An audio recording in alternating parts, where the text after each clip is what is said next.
올해 추석 명절은 개천절 금요일에도 쉬지 않았습니까? 그리고 또 주말 대체 휴일 포함해 가지고 7일간의 연휴가 예정이 되어 있습니다. 정말 역대급으로 길게 이렇게 쉼을 갖게 되는 그런 명절입니다. 미리 계획하셨던 일들 또 짧게라도 여행 일정이 있으시다면 안전하게 우리 모든 성도들 잘 다녀오실 수 있기를 바랍니다. 한국 리서치 조사에 의하면 추석에 따로 사는 가족을 만나겠다 이렇게 응답하신 분들이 68%였습니다. 그러니까 우리가 다 흩어져 살다가 이제 가족들을 좀 만나야 되겠다 하시는 분들이 한 70% 정도 되는 것이죠.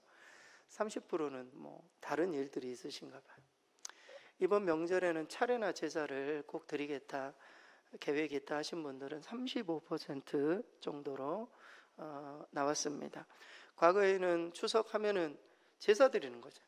추석하면은 그냥 차례 제사 드리고 이런 것들이 주를 이루고 말이죠. 그래서 고향에 가면 항상 산소에 들리고 이런 일들이 있었는데 점점 사회가 많이 바뀌고 그러면서 제사를 지내고 차례를 지내는 그 빈도수가 상당히 낮아지고 있음을 보여주고 있습니다. 저는 어렸을 때 명절만 되면은 시골에 가서 제사상에 절하는 문제 때문에 참 마음에 이게 명절이 좋기는 한데, 그렇죠? 가족들 중에 저만 교회를 다니고 이러다 보니까 다 형님들이고 어머니 이렇게 계시니까 이렇게 시골에 가면은 이렇게 제사상 앞에 항상 서야 되는 그런 부담이 항상 있었어요. 근데 다행히도 저희 어머니가 신앙생활을 하지는 않았지만 저의 신앙을 인정해 주시고 제사상 이렇게 절할 때가 되면은 영주는 저쪽으로 가 있으라고 그렇게 하시고 이렇게 절하고 그래서 어머니께 개인적으로는 참 그때 너무 고마웠던.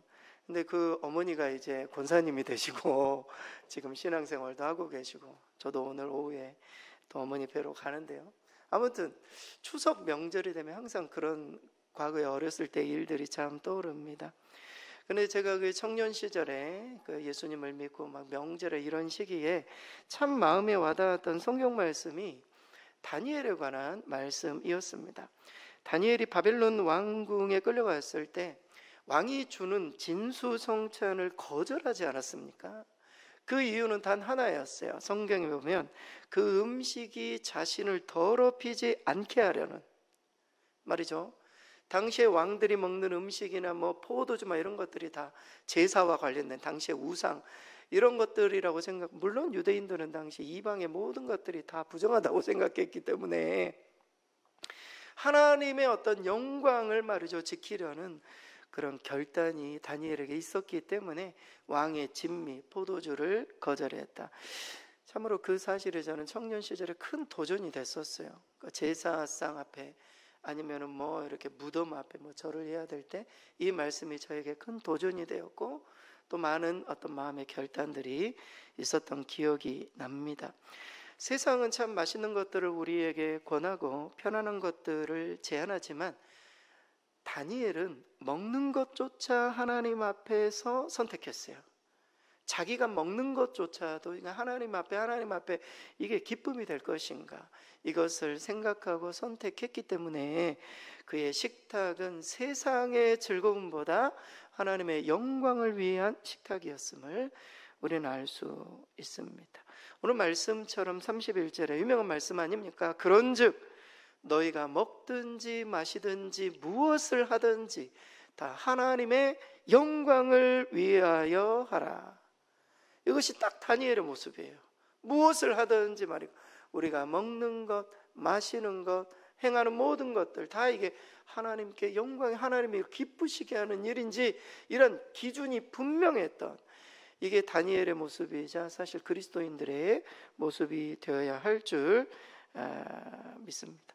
사실 먹고 마시는 문제는 그리스도인들에게는 정말 단순한 문제가 아닙니다. 추석 명절뿐만이 아니죠. 일상생활 속에서도 아무 것이나 먹고 마시고 이것은 그리스도인들이 그 사람의 문제로만 끝나지 않아요. 우리가 예수님을 믿는다고 고백하는 순간, 내가 교회 다닌다고 말하는 순간 주변에 있는 사람들은 안경을 쓰고 봐요.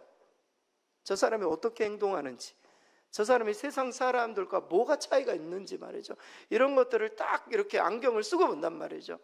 그래서 그리스도인들은 하나님께서 우리에게 자유를 주셨지만 그 자유로 마음대로 하기보다는 내 자유가 혹시 사람들에게 걸림이 되지는 않는지를 항상 의식하면서 먹고 마셔야 돼요. 여러분, 마태복음 5장 16절에 보면 이런 구절이 있습니다. 스크린 같이 한번 읽겠습니다.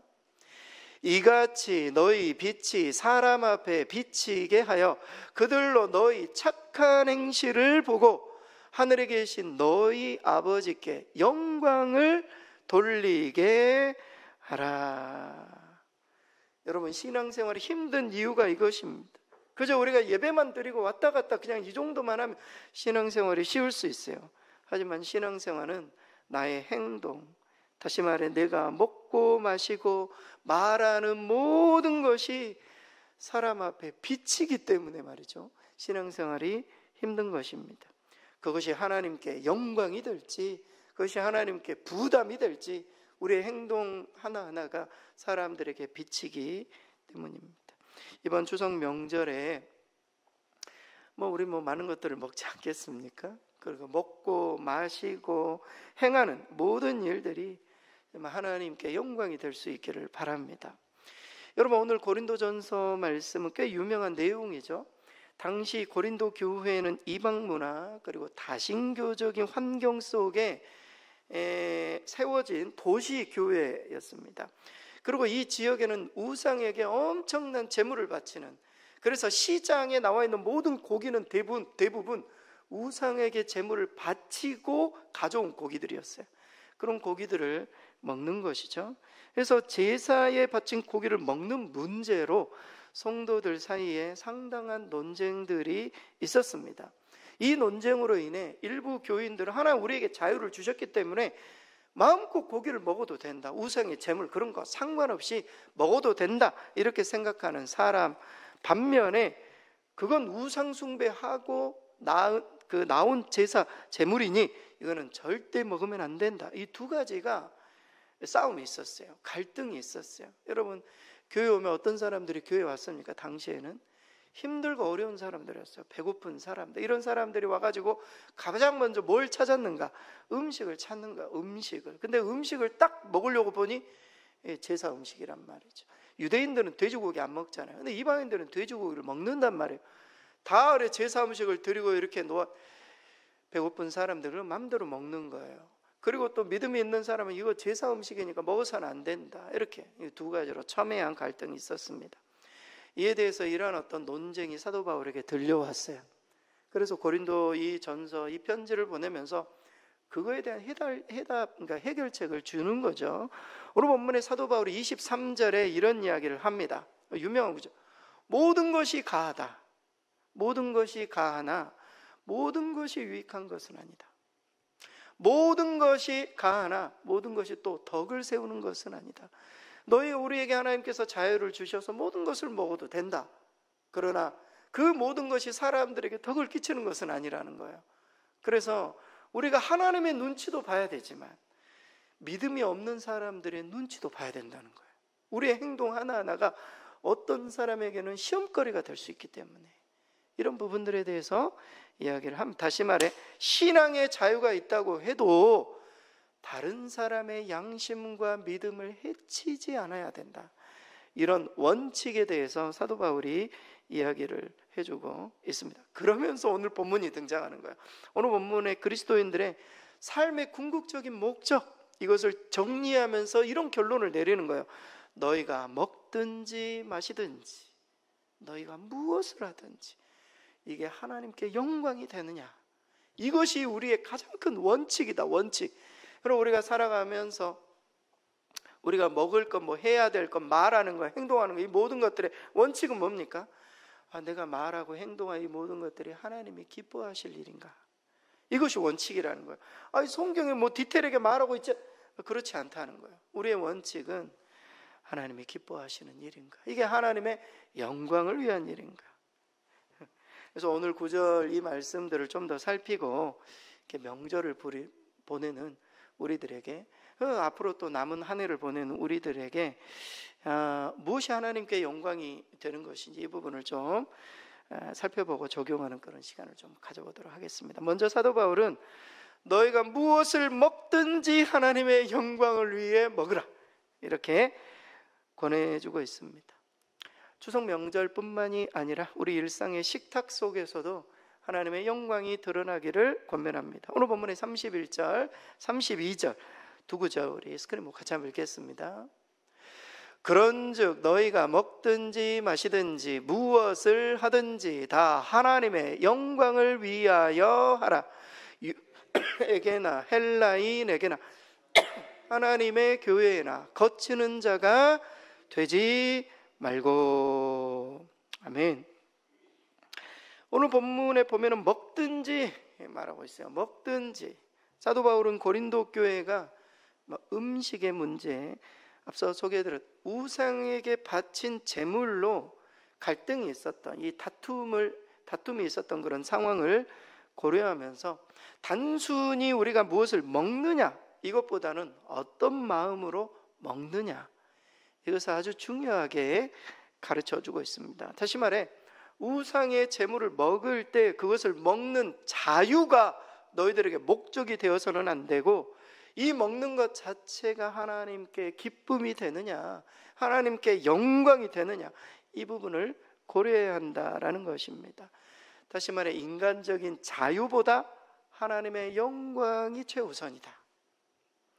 이게 대원칙이에요. 그리스도인들에게 있어서 우리에게 자유가 있죠. 하지만 대원칙은 이게 하나님이 기뻐하시는 일인가?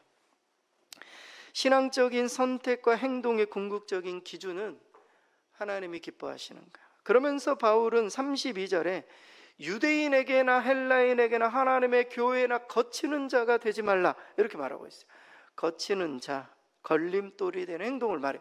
나의 행동으로 말미암아 사람들에게 시험을 가하고 사람들을 낙심시키고 막 이런 일들이죠. 앞서 말한 자유죠. 먹고 마시는 거, 맘대로 먹고 마시고 막 이런 것으로 내가 자유로우니까 누가 뭐라고 해도 나 맘대로 할 수 있어. 물론 하나님이 그런 자유를 우리에게 주셨어요. 그런데 믿음이 없는 사람들이 있는데 내가 맘대로 말이죠 그렇게 해버리면, 여러분 목회자가 목사가 말이죠 그냥 내가 자유가 있다고 말이죠 사람들이 애견을 줘. 예를 들어서 애견, 강아지. 근데 나 몸 보신을 위해서 그냥 사람들 보는 자리에서 막 개고기 먹어버리고 말이죠 이렇게 되면은 개인적으로야 사람들이 없는 자리에서 보신을 위해서 보신탕을 먹는다지, 그거야 뭐 누가 뭐라고 하겠습니까? 근데 사람들이 다 버젓이 있는 자리에서 말이죠 그렇게 먹는 문제라는 게요 우리에게 자유가 있지만, 자기가 부유하다고 말이죠 참 가난하고 힘든 사람이 있는데 맨날 좋은 음식점에 가서 뷔페에 막 먹고 막 좋은 음식점 와가지고 맨날 자랑하고 말이죠 여러분 그게요 자기의 자유 괜찮아요. 근데 내 자유가 사람들에게 걸림돌이 되고 사람들에게 시험을 가하는 게 된다면 성숙한 그리스도인들은 그렇게 해서는 안 된다. 당시 사람들은 우상의 제물 먹어도 된다, 대체 오케이, 혼자 먹으면 먹어도 된다라는 거예요. 혼자 예를 들어서 본인이 사람들이 안 보는 자리에서 그걸 먹고 내가 그것으로 인해 자유하다면 괜찮다는 거예요. 믿음이 없는 사람이 옆에 있는데, 그것 때문에 시험이 있는 사람이 있는데 버젓이 그냥 내가 자유롭다고 막 먹어버리면 이건 엄청난 시험거리가 된다. 이 부분을 이야기를 하고 있습니다. 결국 하나님의 영광을 위한 행동은 항상 타인의 신앙 그리고 그 양심, 이것을 고려해야 합니다. 먹는 문제뿐만이 아니에요. 생활 습관도 그렇고 우리의 표현의 모든 자유도 그래요. 무슨 말이든 할 수 있겠죠. 그러나 공적인 사람들은, 공인들은 요즘 얼마나 정치적으로나 앞에 나와서 무슨 말 한 것 때문에 사람들이, 공인이라는 것은 할 말과 하지 말아야 될 말들이 있단 말이에요. 목사님들도 마찬가지죠. 그렇게 해서 내가 어떤 나의 자유롭게 내가 무슨 말이든 해도 믿음이 없는 사람들에게는 시험을 가할 수 있기 때문에, 물론 이것들을 참 분별해내기가 너무 힘들어요. 하지만 우리가 그것을 늘 의식하면서 살아야 함을 사도 바울은 권면해주고 있습니다. 결국 하나님의 영광을 위해 먹는 것은 나의 자유뿐만이 아니라 타인의 신앙과 공동체에도 유익하도록 그렇게 해야 된다. 여러분 우리 성도님들은 뭐 잘 하실 거라고 믿습니다. 뭐 술 담배 문제도 다 그런 것 아닙니까? 이거는 굉장히 자유로운, 뭐 술 담배 한다고 뭐 우리가 지옥에 가는 것도 아니고 개인적인 어떤 자유가 있지만 사람들에게 혹시라도 이게 시험거리가 된다면 굉장히 자제하고 사람들의 눈치도 봐야 되고 이런 부분들이 있어야 함을 말해주고 있어요. 항상 주변을, 하나님도 봐야 되지만 믿는 사람들은 주변도 살펴야 돼요. 두 가지 기준이 있어요. 첫째, 하나님이 기뻐하실까? 요거를 첫째 생각하고, 두 번째, 다른 사람들에게 혹시 거치는 일은 아닌가? 요 두 가지. 우리가 먹는 부분에 있어서 이 두 가지를 의식하면서 우리가 섭취할 때 사람들에게 시험도 가하지 않고 나의 어떤 영적 자유함이 걸림이 되지 않는다. 성경은 그렇게 이야기를 하고 있어요. 추석 명절이 되면은 사실 음주 많이 뭐 술도 많이 마시게 되고 막 이런 분들 참 많잖아요. 예수 믿는 사람들도. 그러니까 이런 부분들이 사람들에게 걸림이 되지 않도록 그런 부분들을 좀 잘 컨트롤해야 할 줄 믿습니다. 두 번째로 사도 바울은 너희가 무엇을 마시든지 다 하나님의 영광을 위하여 하라 이렇게 권면합니다. 그러니까 마시는 것 자체에도 나와 같이 모든 일에 모든 사람들을 기쁘시게 해야 된다. 왜냐하면 이 마시는 것 자체만으로도 한 사람이라도 구원받도록 하기 위해서 나의 어떤 행동이 사람들에게 걸림이 되고 시험거리가 되어서 말이죠, 낙심하는 일들이 없도록 이 부분을 이야기해요. 오늘 본문의 31절 우리 스크린 같이 한번 읽겠습니다.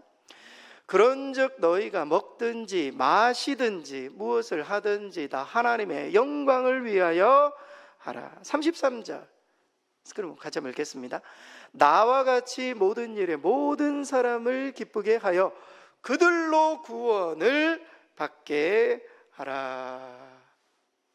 마시든지 이야기하고 있어요. 여러분 고린도는요 다신교, 엄청 혼합주의 어떤 신앙이 있었던 다양한 사회적 관습이 혼재했던 그런 항구 도시였습니다. 항구 도시, 저는 뭐 이렇게 바다 쪽에 살지 않았지만 항구 도시 그렇게 막 이렇게 바다 사람들 배 타고 나온 사람들이 얼마나 또 막 향락을 즐기고 술 마시고 말이죠. 그래서 고린도 이 지역 자체가 술, 뭐 포도주, 그리고 뭐 잔치 문화 이런 것들이 발달, 술과 연결되어서 타락과 음행이 자행되었던 그런 곳이 바로 이 고린도 지역, 그곳에 교회가 세워진 것이죠. 또한 당시 제사에 바쳐진 고기뿐만이 아니라 제사에 그냥 고기만 바치는가 포도주도 바치잖아요. 이 포도주도 문제가 되었어요. 이로 인해서 교인들 간에 계속 논쟁이 있었습니다. 그래서 술을 마시는 자유 자체가 우상 숭배나 타인의 신앙 양심을 해칠 수 있는, 포도주 그냥 포도주 한잔 하는 건 뭐 어때? 하지만 이것 자체가 신앙의 어떤 양심을 해칠 수 있는 상황이었고, 실제 사람들이 술을 마시면 한 잔만 마시나요? 마시고 해서 가정도 막 어렵게 만들고 공동체도 말이죠 힘들게 만들고 모든 건강을 해치는 이런 상황들이었기 때문에 사도 바울은 마시는 문제에 대해서도 하나님의 영광을 생각하라 권면하고 있습니다. 전에도 한번 소개해드렸지만 초기 우리나라에 왔던 선교사님들이 처음에는 술에 대해서 열려 있었어요. 왜냐하면 외국은 다 포도주 한 잔씩 마시잖아요. 근데 우리나라 와서 보니까 예수님을 믿는데 술 주정뱅이가 너무 많은 거예요. 교회 와가지고 막 술 마셔가지고 막 교회 예배를 방해하고 막 이런 상황들이 생기니까 초기 이렇게 문헌들을 보면요 선교사님들이 회의를 합니다. 이 나라가 술 문화가 너무 강하다. 술 때문에 이거 복음을 전하는데 너무 방해가 된다. 그래서 아예 술, 담배 뭐 이런 것들을 철저하게 그리스도인들 하지 못하도록 그렇게 결의를 하자 해가지고 교회 안에서는요 술, 담배 정말 저 어렸을 때부터 술, 담배 그냥 절대 하지 말라 이렇게 막 이야기하지 않습니까? 당시 고린도 교회가 그런 상황으로 인해서 굉장히 힘들었던 그런 것이었습니다. 그래서 단순히 지금 고린도 교회는 술, 포도주 섭취 자체를 제한하는 것이라기보다는 그 행동의 목적과 영향을 꼭 생각해야 된다. 이 부분을 강조합니다. 여러분 우리는 생각해 봐야 돼요. 술 마시는 것이 하나님을 영화롭게 하는가? 술이 때로는 어떤 분에게 있어서는 이게 약이 되기도 하고 술이 어떤 부분에 있어서는 이게 스트레스를 조금 더 이렇게 낮추는 그런 어떤 것들이 되기도 해요. 그러나 그거 자체가 말이죠, 하나님을 영화롭게 하는 거. 다른 사람들에게 혹시 내가 나의 이런 것들이 걸림돌이 되지는 않는가, 그것을 넘어 그들의 영혼을 구원하는 부분에 있어 방해가 되지는 않는가. 저희 할머님이 캐톨릭 신자였습니다. 캐톨릭 신자셨는데, 캐톨릭은 술이 개방이 되어 있지 않습니까? 우리 할머니가 저녁에 이렇게 한 잔씩 하신단 말이죠. 그래서 할머니가 너무 인품이 좋으신데 술만 들어가시면 그렇게 그냥 호수로 있잖아요. 이런 거 호수 있잖아요. 호수로. 아니 뭘 뭐 잘못한 것도 아닌데 호수로 그렇게 강아지 때리고 호수를 가지고 저도 때리고 막 술만 마시면 너무 무서워가지고 제가 막 도망 다녔다니까요. 술만 마시면 할머니가 어디서 힘이 나시는지 엄청나게 힘이 세지세요. 그래가지고 이게 뭔가 이런 생각이 들어요. 그러니까 술 마시기 전에는 다들 부드러우시고 너무 나이스하신데, 여러분 우리 주변에도 그런 분들이 있는지 모르겠어요. 술 먹기 전에는 다 나이스한데 말이죠. 그래서 당시에 그런 문화들에 대해서 이 부분에 다시금 저는 다니엘과 세 친구 예를 들고 싶습니다. 당시 젊은 유대인들이 바벨론으로 사로잡혀 갔을 때 똑똑하고 막 준수한 청년들을 선발해서 왕궁에서 교육시키기 위해 왕의 진수 성창과 포도주를 매일 줬어요. 근데 이 부분을 보고 다니엘이 이런 결단을 합니다. 다니엘서 1장 8절, 우리 스크린 보고 같이 한번 읽겠습니다. 다니엘은 뜻을 정하여 왕의 음식과 그가 마시는 포도주로 자기를 더럽히지 아니하리라 하고 자기를 더럽히지 아니하도록 환관장에게 구하니. 그러니까 포도주, 술 막 이런 것들로 자신을 더럽히지 않기 위해서 참으로 하나님의 영광을 우선순위로 두었던 것입니다. 이 포도주 한 잔을 거절한 작은 선택도 하나님께 영광을 돌리는 큰 결단이라는 거예요. 놀라운 거죠. 그 후에 다니엘은 왕과 관리들의 인정 또한 받게 되었습니다. 제가 아이들을 키우다 보면 이제 아이들이 대학을 올라가고 이제 성인들이 되잖아요. 이 술, 담배 문제 말이죠. 이런 것에 엄청나게 막 노출이 돼가지고 아빠 뭐 화이트 포도주 한 잔은 마셔도 되지 않느냐 말이지. 몇 가지 이제 막 제안을 걸어오죠. 친구들이 뭐 한 잔씩 한다는데 아빠 이거 어떻게 해야 됩니까? 이런 어떤 유혹들이, 여러분 이것을 거절하는 작은 결단도 정말 하나님께 영광을 돌리는, 별거 아닌 것 같지만 하나님께서 그 모습을 보시고, 물론 그게 영적인 어떤 자유함 가운데 개인적으로야 뭐 그게 뭐가 되겠습니까? 하지만 사람들이 다 보고 있단 말이죠. 주변에 함께 술 마시는 친구들이 너 목사님 아들인데 그렇잖아요. 뒤에 제 아들이 있으니까 뭐 다 그런 것 아니겠습니까? 그래서 믿음의 어떤 결정들이 얼마나 중요한지 우리에게 보여줍니다. 그래서 우리는 다시 한번 무엇을 마시든지 단순히 술, 담배 문제를 넘어 내 선택이 하나님을 영화롭게 하고 나의 선택으로 인해 다른 사람들에게 시험거리를 주지 않고 다른 사람들의 구원의 방해거리가 되지 않는 일을 해야 함을 말해주고 있어요.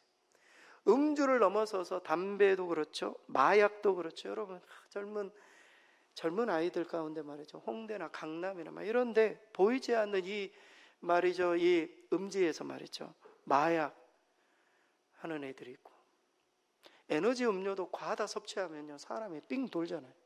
카페인 중독도 있지 않습니까? 엄청나게 우리가 마시는 것들이 때로는 말이죠 별거 아닌 것 같지만 이런 모든 것들이 말이죠 우리가 정말 자유를 다 우리가 행사할 수 있죠. 하나님 우리에게 복음 안에서 자유케 하셨어요. 그러나 그것으로 인해 하나님의 영광을 가리고 타인과 공동체 악영향을, 심지어 자신의 건강에도 방해가 된다면 이것은 그냥 결단해야 될 문제임을 성경 우리에게 보여주고 있습니다. 추석 명절에 하나님 왜 이런 말씀을 주시는가 우리가 다시 한번 생각해 보고요. 마지막으로 사도 바울은 너희가 무엇을 하든지 다 하나님의 영광을 위하여 하라. 무엇을 하든지 자신의 유익이 아니라 많은 사람의 유익을 구하고 그들을 구원하는 일에 보탬이 되어야 된다, 이렇게 말합니다. 오늘 본문의 31절 33절 우리 다시 한번 읽겠습니다. 그런즉 너희가 먹든지 마시든지 무엇을 하든지 다 하나님의 영광을 위하여 하라. 33절. 나와 같이 모든 일에 모든 사람을 기쁘게 하여 자신의 유익을 구하지 아니하고 많은 사람의 유익을 구하여 그들로 구원을 받게 하라. 무엇을 하든지 우리의 전 삶을 의미하는 거예요. 논쟁이 있었던 먹던 것, 마시는 것뿐만이 아니라 우리의 모든 삶이 하나님의 영광을 드러내는 기회로 삼아야 된다. 안 보는 것 같지만 예수 믿지 않는 사람들은 다 보고 있다라는 거예요. 우리가 예배할 때뿐만이 아니라 사업을 하고 운전을 하고 명절에 사람들에게 인사를 하고 부모님을 찾아뵙고 또 이웃을 도울 때에도 모두 하나님의 영광을 드러내는 기회라는 겁니다. 사도 바울이 고린도 교회 이 부분을 엄청나게 강조하고 있어요. 먹든지 마시든지 무엇을 하든지 다 하나님의 영광을 위하여 하라. 바울은 이렇게 권하면서 자기 자신을 예로 들고 있어요. 그런 전도를 하면서 사람을 기쁘게 하는 이유가 자신의 인기 때문이 아니라 몇 사람이라도 구원받도록 하기 위해, 내 이익이 아니라 다른 사람에게 유익을 구했다라는 거예요. 엄청나죠? 자신의 유익을 구하지 않고 개인적인 이익보다 복음의 유익과 공동체의 유익을 항상 우선시했던 자기 자신의 이해를 들고 있습니다. 실제로 바울은 이렇게 고백했습니다. 고린도전서 9장 22절 스크린 같이 한번 읽겠습니다. 내가 여러 사람에게 여러 모습이 된 것은 아무쪼록 몇 사람이라도 구원하고자 함이니 내가 복음을 위하여 모든 것을 행함은 복음에 참여하고자 함이라. 사도 바울의 목적은요, 한 영혼이라도 구원을 하기 위해서 내가 자유가 있지만 내가 이 자유로 맘대로 하고 막 이런 게 아니라 한 영혼이라도 구원해내기 위해서 내 잘못된 행동이 저 사람을 실족하게 하고 거침이 된다면 내가 이 자유를 포기하겠다. 내가 여러 사람에게 여러 모양이 되겠다. 사도 바울은 그 이야기를 하고 있는 것입니다. 따라서 신앙이 성숙한 사람은 야, 내가 옳다 이것이 아니라 다른 사람이 주께로 갈 수 있도록 돕는 것을 선택하는 사람입니다.